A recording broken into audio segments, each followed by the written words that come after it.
আমরা সবাই সাধারণত একটা কথা খুব বিশ্বাস করেই তো বড় হই, তাই না? মানে ওই যে দিনে 10-12 ঘন্টা হাড় ভাঙা খাটুনি খাটলেই হয়তো জীবনে অনেক ধনী হওয়া যাবে। একদম, এটা খুব কমন একটা ধারণা। আমাদের চারপাশে সবাই এটাই বলে। হ্যাঁ, কিন্তু সিলিকন ভ্যালির একজন খুব বিখ্যাত বিলিয়নিয়ার আর চিন্তাবিদ নাভাল রাভিকান্ত, উনি একটা খুব ভয়ঙ্কর অথচ সত্যি কথা বলেছেন।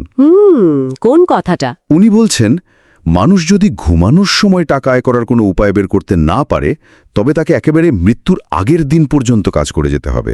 বাপরে, কথাটা আসলেই খুব কড়া, কিন্তু একদম সত্যি। ঠিক তাই। আর এই কথাটা শোনার পর থেকে আমার মাথায় রীতিমতো আটকে আছে। কারণ আমরা তো সাধারণত ওই ধরুন বালতিতে জল ভরার মতো করে জীবনে হিসাব করি। মাস শেষে একটা বেতন পাচ্ছি, আর সেটা একটু একটু করে ব্যাংকে জমাচ্ছি। একদম, হিসাবটা খুব লিনিয়ার বা সরল। কিন্তু সত্যি বলতে এই মডেলে কেউ কি কখনো সত্যিকারের আর্থিক স্বাধীনতা পায় না তো? না, পায় না।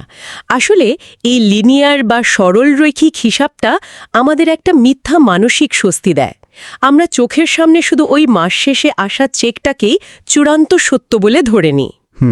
কিন্তু যারা সত্যিই সম্পদশালী, তারা কিন্তু ওই বালতি বয়ে বেড়ায় না। তারা বরং শুরুতেই কষ্ট করে একটা অদৃশ্য পাইপলাইন তৈরি করে, যেখান থেকে অনবরত জল আসতেই থাকে। মানে তারা কাজ না করলেও জল আসা বন্ধ হয় না। একদম তাই। তারা ঘুমালেও ওই সিস্টেম তাদের জন্য কাজ করে। আর ঠিক এই পাইপলাইন তৈরির রহস্যটাই আমরা আজকে আমাদের এই গভীর আলোচনায় ভেদ করব। আজকে আমরা সিলিকন ভ্যালির অত্যন্ত প্রভাবশালী উদ্যোক্তা নাভাল রাভিকান্তের জীবন দর্শন নিয়ে কথা বলবো। চমৎকার একটা বিষয়। আমাদের মূল সোর্স হিসেবে থাকছে এরিক জর্গেনসেনের লেখা বই দি অ্যালমানাক অফ নাভাল রাভিকান্তের একটি খুব বিস্তারিত রিভিউ।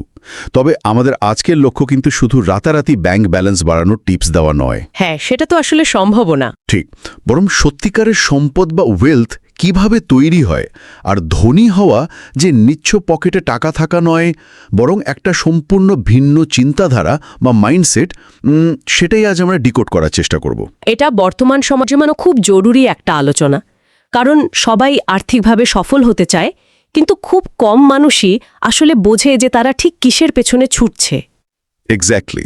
নাভাল রাভিকান্তের দর্শনের সবচেয়ে বড় শক্তি হল তিনি খুব জটিল অর্থনৈতিক বিষয়গুলোকে মানুষের সাইকোলজি বা মনস্তত্ত্বের সাথে মিলিয়ে ব্যাখ্যা করেছেন। তো একদম শুরু থেকে শুরু করা যাক।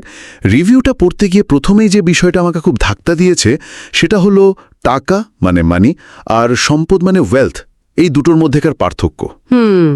আমরা তো কথায় কথায় দুটোকে একই অর্থে ব্যবহার করি। হ্যাঁ, কিন্তু নাভাল বলছেন এই দুটো জিনিস একেবারেই এক নয়। টাকা হলো খুব অস্থায়ী একটা মাধ্যম, আর সম্পদ হলো স্থায়ী কিছু, যা আমরা যখন ঘুমাই তখনও আমাদের জন্য কাজ করে। যেমন ধরুন কোনো ব্যবসা, কোনো সফটওয়্যার বা ডিজিটাল অ্যাসেট। ঠিক। সাধারণ মানুষ আর সত্যিকারের সম্পদশালীদের মধ্যে মূল পার্থক্যটাই কিন্তু তৈরি হয় এই দৃষ্টিভঙ্গির জায়গায়। টাকা হলো মূলত সম্পদ আদান প্রদান করার একটা মাধ্যম মাত্র। মানে এটা দিয়ে আমরা অন্যের সময় কিনি। হ্যাঁ, বা মানুষ নিজের সময় এবং শ্রম অন্যের কাছে বিক্রি করে। কিন্তু সমস্যা হলো একজন মানুষের সময় এবং শ্রম দুটোই তো খুব সীমিত। দিনে 24 ঘন্টার বেশি কাজ করার তো কোনো উপায় নেই। তা তো বটেই। তাই শুধু টাকার পেছনে ছুটলে একটা সময় গিয়ে মানুষের আয় একটা নির্দিষ্ট সীমায় আটকে যাবেই। অন্যদিকে যারা সত্যিকারের সম্পদ তৈরি করেন, তারা এমন একটা সিস্টেম বা ব্যবস্থা তৈরি করেন যেটা সময়ের সীমাবদ্ধতার উপর নির্ভরশীল নয়। বুঝতে পারছি। মানে তারা যখন ঘুমাচ্ছেন, ছুটি কাটাচ্ছেন বা অন্য কোনো কাজ করছেন, তাদের তৈরি করা সেই সিস্টেম অনবরত ভ্যালু তৈরি করে যাচ্ছে। এই বিষয়টা নিয়ে ভাবতে গিয়ে আমার মাথায় একটা রূপও এলো। ধরুন টাকা হলো অনেকটা গাড়ির জ্বালানি বা ফিউয়েলের মতো। চমৎকার। জ্বালানি পুড়বে এবং একসময় সেটা শেষ হয়ে যাবে, আপনাকে আবার রিফিল করতে হবে। কিন্তু সম্পদ বা ওয়েলথ হলো সেই আস্ত ইঞ্জিনটা যা নিজের থেকেই চলতে থাকে। একদম পারফেক্ট অ্যানালজি। ইঞ্জিনটাই আসল। এখন আমার সবচেয়ে বড় প্রশ্ন হলো, একজন সাধারণ মানুষ যে হয়তো ৯টা-৫টা চাকরি করছে, সে একদম শূন্য থেকে এই জাদুকরি ইঞ্জিনটা কিভাবে তৈরি করা শুরু করবে? এই ইঞ্জিনটা তৈরি করার কাঁচামালগুলো কি সেটাই নাভাল তার বইতে খুব সুনির্দিষ্টভাবে 3টি সূত্রের মাধ্যমে ব্যাখ্যা করেছেন। আচ্ছা, কি সেগুলো? প্রথম সূত্রটি হল স্পেসিফিক নলেজ বা বিশেষ জ্ঞান, দ্বিতীয়টি হলো লেভারেজ এবং তৃতীয়টি হলো অ্যাকাউন্টেবিলিটি বা নিজের কাজের দায়ভার নিজের কাঁধে নেওয়া। শুরুতেই যদি স্পেসিফিক নলেজ নিয়ে বলি, এটি হলো এমন এক ধরনের জ্ঞান যা কোনো স্কুল, কলেজ বা বিশ্ববিদ্যালয়ের সিলেবাস পড়ে শেখা যায় না। আচ্ছা, একটু থামাই আপনাকে। স্পেসিফিক নলেজ যদি স্কুলেই না শেখানো হয়, তাহলে একজন মানুষ বুঝবে কিভাবে যে তার স্পেসিফিক নলেজ কোনটা? রিভিউতে বলা হচ্ছে এটা নাকি আগ্রহ থেকে আসে। তার মানে কি এটা শুধু একটা শখ? ধরুন কারো হয়তো পুরনো দিনের কয়েন জমানোর শখ আছে, বা কেউ হয়তো সারাদিন ভিডিও গেমসের কৌশল নিয়ে মেতে থাকে। এই সাধারণ শখ কিভাবে একটা শক্তিশালী ইঞ্জিনের কাঁচামাল হতে পারে? এটা অত্যন্ত ইন্টারেস্টিং একটা ব্যাপার। নাভাল এখানে একটা দারুণ কথা বলেছেন। উনি বলছেন, যা আপনার কাছে মনে হয় খেলা কিন্তু অন্যদের কাছে মনে হয় কাজ, সেটাই আপনার স্পেসিফিক নলেজ। আরে বাহ, লাইনটা তো দারুণ। হ্যাঁ, শখ তখনই স্পেসিফিক নলেজে পরিণত হয় যখন সেটাকে গভীরভাবে বিশ্লেষণ করে তার মাধ্যমে সমাজের কোনো একটা সমস্যার সমাধান করা যায়। আচ্ছা, ধরুন ওই যে বললেন যে মানুষটি সারাদিন গেমসের কৌশল নিয়ে পড়ে থাকেন, তিনি হয়তো অবচেতনভাবেই সিস্টেম ডিজাইন, ইউজার এঙ্গেজমেন্ট বা লজিক বিল্ডিং শিখে ফেলছেন। রাইট। তিনি হয়তো ভবিষ্যতে এমন একটা জটিল গ্যামিফাইড সিস্টেম ডিজাইন করতে পারেন যা কোনো বড় কোম্পানির লজিস্টিক সমাধানে বিশাল কাজে লাগতে পারে। তার মানে ব্যাপারটা হলো এমন কিছু জানা যেটা অন্য কেউ সহজে কপি করতে পারবে না। একদম ঠিক। আর এখানে আরেকটা খুব গুরুত্বপূর্ণ বিষয় আছে, আর্টিফিশিয়াল ইন্টেলিজেন্স বা এআই। হ্যাঁ, এআই এর যুগে স্পেসিফিক নলেজ। হ্যাঁ, যে কাজটা নিয়মের ছকে বাঁধা সেটা আজ হোক বা কাল এআই বা রোবট কিন্তু করে ফেলবে। কিন্তু স্পেসিফিক নলেজ খুবই ব্যক্তিগত, সৃজনশীল, তাই মেশিন এটাকে সহজে রিপ্লেস করতে পারে না। বুঝতে পেরেছি। আর এটাকে আরও শক্তিশালী করার একটা উপায় হলো ট্যালেন্ট স্ট্যাক বা প্রতিভার সমন্বয় তৈরি করা। একজন হয়তো দুনিয়ার সেরা কোডার নয়, আবার সেরা ব্যবসায়ীও নয়, কিন্তু সে যদি এই দুটো সাধারণ মানের দক্ষতাকে একসাথে মেলাতে পারে, তখন তার ওই জ্ঞানটা হয়ে যায় একদম স্পেসিফিক এবং বিরল। খুব ইন্টারেস্টিং। তো আমরা ধরে নিলাম কেউ তার স্পেসিফিক নলেজ খুঁজে পেল, কিন্তু শুধু জ্ঞান দিয়ে তো আর কেউ বিলিনিয়ার হয়ে যায় না। না, তা তো হয় না। একজন হয়তো খুব ভালো কোডিং পারে, কিন্তু সে তো একটা অফিসে 8 ঘন্টা কাজ করেই জীবন পার করে দিচ্ছে। তাহলে এই জ্ঞানটাকে বড় স্কেলে নেওয়ার বা বহুগুণ করার উপায় কি? আর ঠিক এখানেই আসে আমাদের ওই দ্বিতীয় কাঁচামাল, লেভারেজ। লেভারেজকে আমরা ফিজিক্সের লিভার বা ক্রেনের সাথে তুলনা করতে পারি। আচ্ছা। একটা ক্রেন দিয়ে যেমন খুব সহজেই বিশাল ওজনের জিনিস তোলা যায়, লেভারেজও ঠিক তেমনই আমাদের সামান্য প্রচেষ্টাকে বহুগুণ বাড়িয়ে দেয়। এটা তো আগে মানুষ দিয়ে করানো হতো, তাই না? ঠিক। ঐতিহাসিকভাবে মানুষ প্রথম দুটি লেভারেজ ব্যবহার করে এসেছে। প্রথমটি হলো লেবার বা অন্য মানুষকে দিয়ে কাজ করানো, কিন্তু এর সমস্যা হলো অন্য মানুষদের ম্যানেজ করা খুব কঠিন কাজ। হ্যাঁ, অনেক ঝক্কির ব্যাপার। আর দ্বিতীয়টি হলো ক্যাপিটাল বা অর্থ। টাকা দিয়ে টাকা আয় করা যায় ঠিকই, কিন্তু এর জন্য শুরুতেই প্রচুর মূলধনের প্রয়োজন হয়। কিন্তু বর্তমান সময় তো গেমটা পুরোপুরি বদলে গেছে। ইন্টারনেট আসার পর থেকে লেভারেজের ধারণা তো আর শুধু মানুষ বা টাকার মধ্যে সীমাবদ্ধ নেই। একদম ঠিক ধরেছেন। আধুনিক যুগের সবচেয়ে শক্তিশালী এবং জাদুকরী লেভারেজ হল কোড বা সফটওয়্যার এবং মিডিয়া। এটাকে নাভাল বলছেন পারমিশনলেস লেভারেজ বা অনুমতিবিহীন লেভারেজ। মানে কারো পারমিশন লাগে না? না, একটু ভেবে দেখুন, একটা ইউটিউব ভিডিও বানাতে বা একটা মোবাইল অ্যাপ তৈরি করতে তো কারোর অনুমতির প্রয়োজন নেই। তা তো বটে। এখানে লেভারেজটা কিভাবে কাজ করে তার একটা দারুণ উদাহরণ হতে পারে। ধরুন একজন ডাক্তার বনাম একজন কোডারের তুলনা। আচ্ছা, এটা একটু বুঝিয়ে বলুন। একজন ডাক্তার যতই ভালো হন না কেন, তিনি একবারে কেবল একজন রোগীকেই দেখতে পারবেন। তার আয় সম্পূর্ণভাবে তার সময়ের সাথে যুক্ত। Right, limited. কিন্তু একজন সফটওয়্যার ডেভেলপার এমন একটা কোড লিখতে পারেন যা একই সাথে একই মুহূর্তে 10,000 বা 1,00,000 মানুষ ব্যবহার করছে। ডেভেলপার যখন ঘুমাচ্ছেন তখন ওই কোডটা কাজ করে যাচ্ছে। ওয়াও, এটাই হলো পারমিশনলেস লেভারেজের চূড়ান্ত ক্ষমতা। ডাক্তার বনাম কোডারের এই উদাহরণটা পুরো বিষয়টা একেবারে পরিষ্কার করে দিল।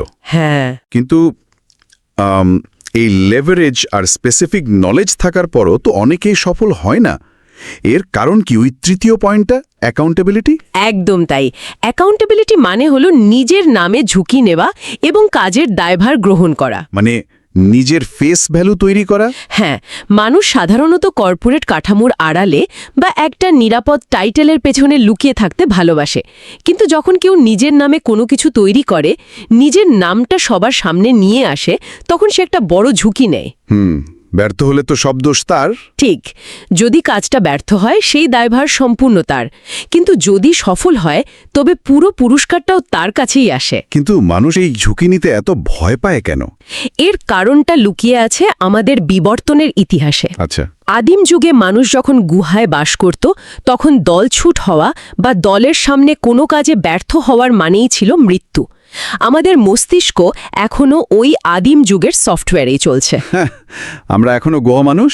মানসিকভাবে অনেকটা তাই আমরা প্রাকৃতিকভাবে ঝুঁকি এড়াতে চাই। কিন্তু আধুনিক সমাজে কোনো ব্যবসায়িক ঝুঁকি নিলে বা নতুন কিছু শুরু করে ব্যর্থ হলে তো কেউ আর বাঘের পেটে যায় না। একদম। সর্বোচ্চ যেটা হয় সেটা হলো আর্থিক ক্ষতি বা মানুষের সমালোচনা। যারা এই মনস্তাত্ত্বিক ভয়টা জয় করে নিজের নামে অ্যাকাউন্টেবিলিটি নিতে পারে, তারাই মূলত ওই লিভারেজগুলোর আসল সুবিধা ভোগ করে। দারুণ একটা পয়েন্ট। তো আমরা দেখলাম যে সম্পদ তৈরি করতে হলে প্রথমে নিজের ভেতরের আগ্রহ থেকে স্পেসিফিক নলেজ খুঁজে বের করতে হবে, তারপর সেটাকে কোড বা মিডিয়ার মতো আধুনিক লিভারেজ দিয়ে বহুগুণ করতে হবে এবং নিজের নামে ঝুঁকি নিতে হবে। কিন্তু এই পুরো বিষয়টা নিয়ে ভাবতে গিয়ে আমার মাথায় একটা বিষয় ঘুরপাক খাচ্ছে। এইসব কিছু তো আর রাতারাতি হয়ে যাবে না, এর জন্য তো একটা বেশ লম্বা সময়ের প্রয়োজন। একদম ঠিক। আর এখানেই আমাদের আজকের সোর্স ম্যাটেরিয়াল সময়ের সঠিক ব্যবহার এবং দীর্ঘমেয়াদী চিন্তার উপর খুব জোর দিচ্ছে। নভাল বলেছেন, সময় হলো আমাদের সবচেয়ে মূল্যবান সম্পদ। সফলতার ব্লুপ্রিন্ট হলো পরিষ্কার চিন্তাধারা, লং টার্ম মাইন্ডসেট বা দীর্ঘমেয়াদী মানসিকতা, শেখার ক্ষমতা এবং সবচেয়ে গুরুত্বপূর্ণ ধৈর্য। এই সময়ের বিনিয়োগ বিষয়টা নিয়ে ভাবতে গিয়ে আমার শেয়ার বাজারের কথা মনে পড়ল। আচ্ছা। সময়কে আমরা আসলে একটা ইনভেস্টমেন্ট পোর্টফোলিওর সাথে তুলনা করতে পারি। মানুষ যেমন ভবিষ্যতের রিটার্নের আশায় শেয়ার বাজারে টাকা বিনিয়োগ করে, সময়কেও ঠিক তেমনি বিনিয়োগ করতে হয়। খুব সুন্দর একটা তুলনা। মানুষ চাইলে তার সময়টাকে শর্ট টার্ম বা তাৎক্ষণিক আনন্দের পেছনে খরচ করে ফেলতে পারে, যেমন সারাদিন সোশ্যাল মিডিয়া স্ক্রল করা বা টিভি দেখা। আবার এই একই সময়টাকে সে লং টার্ম লার্নিং বা কোনো নতুন দক্ষতা শেখার পেছনে বিনিয়োগ করতে পারে, যা হয়তো 5 বছর পর বিশাল কোনো রিটার্ন এনে দেবে। আপনার এই অ্যানালজিটা একদম পারফেক্ট। আর এই শর্ট টার্ম বানাম লং টার্ম চিন্তার পার্থক্যটা বোঝানোর জন্যই নাভাল সাধারণ মানুষের 5টা মূল ভুলের কথা বলেছেন। কি কি ভুল? প্রথমত, মানুষ সম্পদের বদলে শুধু টাকার পেছনে দৌড়ায়। দ্বিতীয়ত, তারা শর্ট টার্ম বা স্বল্পমেয়াদী চিন্তা করে। তৃতীয়ত, তারা ঝুঁকি নিতে ভয় পায়।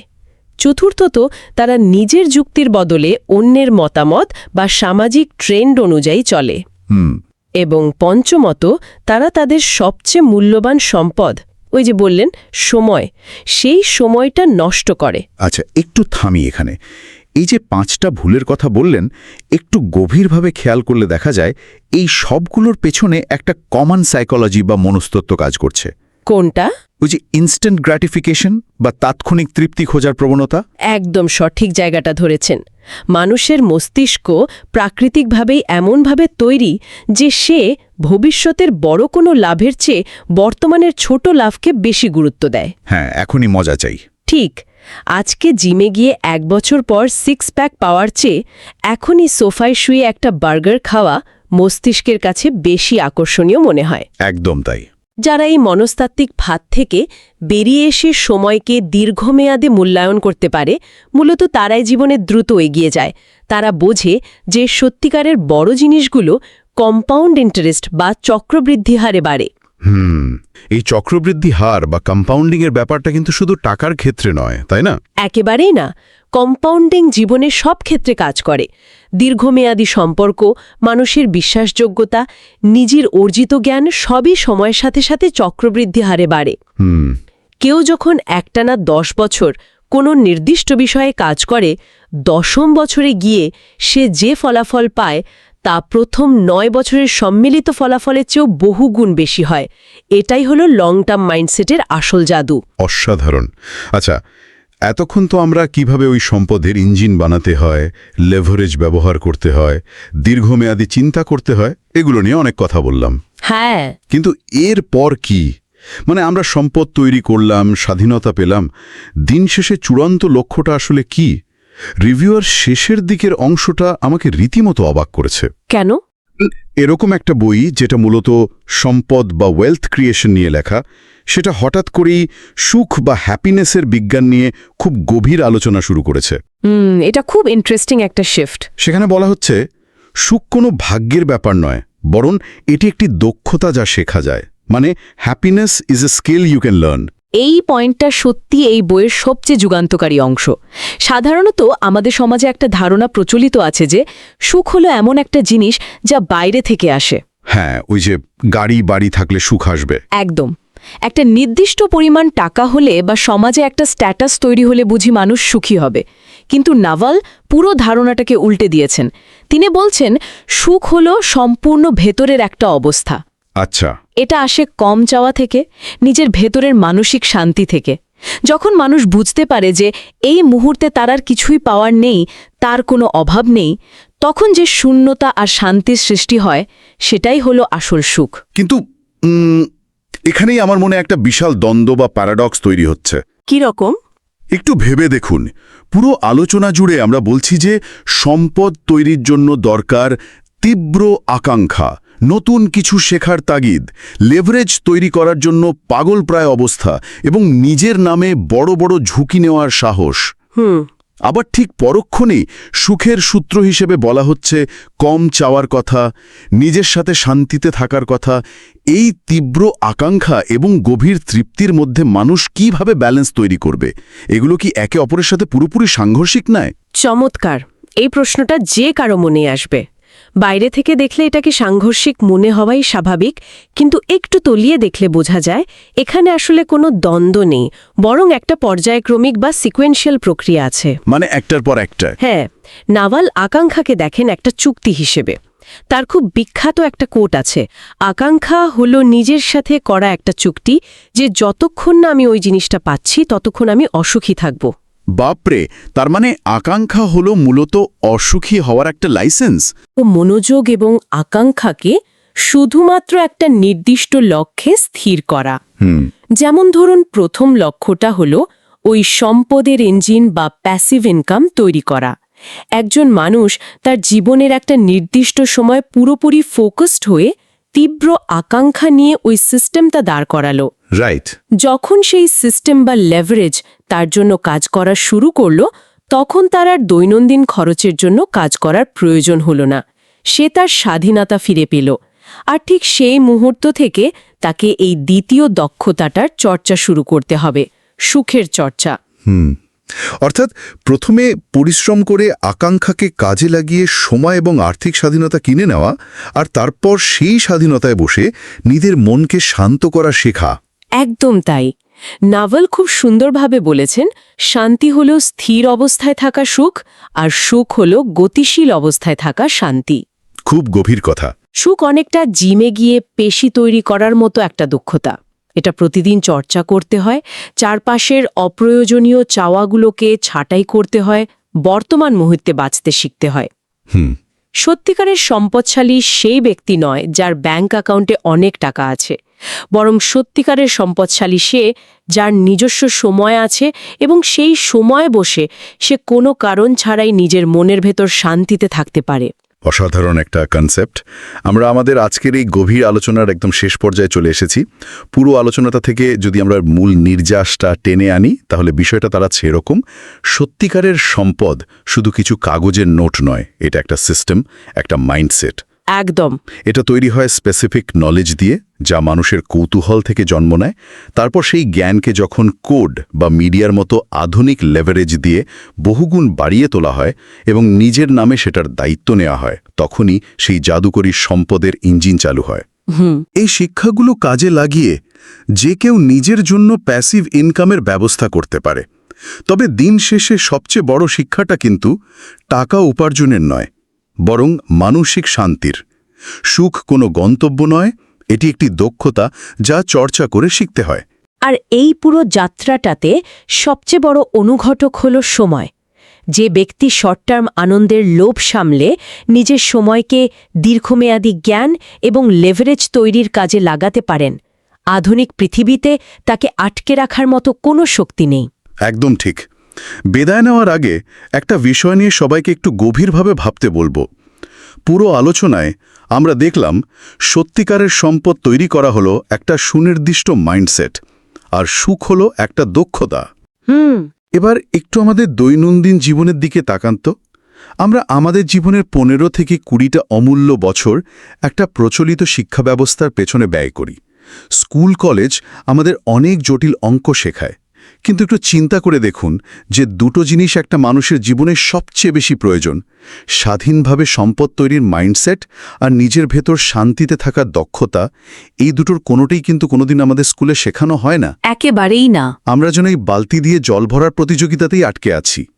তাহলে কি আমরা শুরু থেকেই জীবনের সবচেয়ে গুরুত্বপূর্ণ সফলতার সূত্রগুলো একদম ভুল জায়গায় খুঁজছি? একটু ভেবে দেখবেন।